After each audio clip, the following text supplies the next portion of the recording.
கார்த்திகை மாத ஞாயிற்றுக்கிழமையை மிஸ் பண்ணிடாதீங்க. மகிழ்ச்சியான வாழ்க்கைக்கு இதை பண்ணுங்க. மிகவும் சிறப்பு வாய்ந்த சக்தி வாய்ந்த விரதம் உமா மகேஸ்வர விரதமாகும். வாழ்க்கை சந்தோஷமாக அமைய வேண்டும் என விரும்புபவர்கள் கடைபிடிக்க வேண்டிய விரதம் உமா மகேஸ்வர விரதம். வாழ்க்கை சுபிட்சமாக மாற்றக்கூடிய இந்த விரதத்தை எப்படி கடைபிடிக்க வேண்டும், எப்படி வழிபட்டால் முழு பலனும் கிடைக்கும் என்பதை தெரிந்து கொள்ளலாம். கார்த்திகை மாதத்தில் வரும் ஒவ்வொரு விரதங்களும் ஒவ்வொரு விதமான பலன்களை தரக்கூடிய சிறப்பு மிக்கதாகும். கார்த்திகை மாதத்தில் வரும் திங்கட்கிழமையான கார்த்திகை சோமவார விரதம், பௌர்ணமி, அமாவாசை ஆகிய விரத நாட்கள் எவ்வளவு சிறப்பு மிக்கவையோ அதேபோல் கார்த்திகை மாதத்தில் வரும் ஞாயிற்றுக்கிழமையும் மிக முக்கியமான விரத நாளாகும்.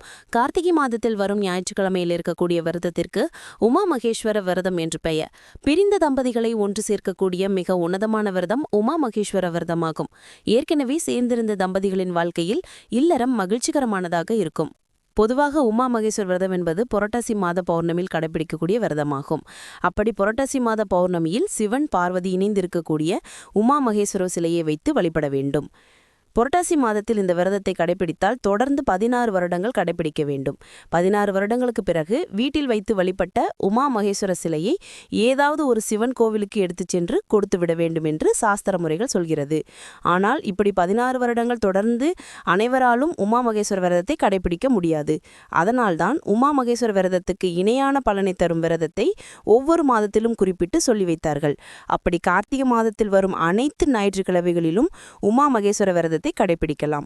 கார்த்திகை பௌர்ணமி தினமான திருக்கார்த்திகை தீப திருவிழா அன்றும் இந்த விரதத்தை கடைபிடிக்கலாம். உமா மகேஸ்வர விரதத்தை கடைபிடித்துதான் மகாவிஷ்ணுவே மகாலட்சுமியுடன் மீண்டும் இணைந்ததாக புராணங்கள் சொல்கின்றன.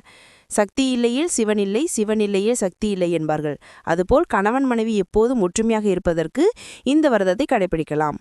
பிரிந்து இருக்கும் கணவன் மனைவி மீண்டும் ஒன்று சேர தம்பதிகளுக்குள் அடிக்கடி சண்டை ஏற்பட்டு கொண்டிருந்தாலும் குடும்பத்தில் மகிழ்ச்சியும் அமைக்கும் நிலைத்திருக்கவும் கணவன் மனைவி ஒற்றுமை பலமாகவும் இல்லற மகிழ்ச்சியாகவும் இருக்க கார்த்திகை மாத ஞாயிற்றுக்கிழமையில் உமா மகேஸ்வர விரதத்தை கடைபிடிக்கலாம்.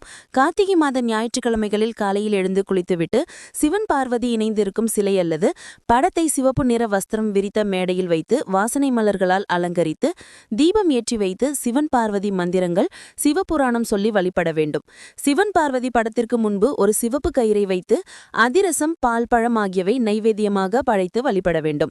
அந்த முழுவதும் விரதம் கடைபிடிக்க வேண்டும். அன்றைய தினம் வயதான தம்பதிகளை வீட்டிற்கு அழைத்து உணவளித்து அவர்களிடம் ஆசி பெற வேண்டும். தம்பதிகளாக இல்லை என்றால் யாராவது வயதானருக்கு உணவளித்து ஆசி பெறலாம்.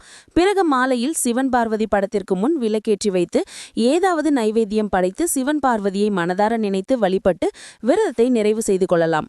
நன்றி. இந்த நாள் இனிய நாளாக அமைய வாழ்த்துக்கள்.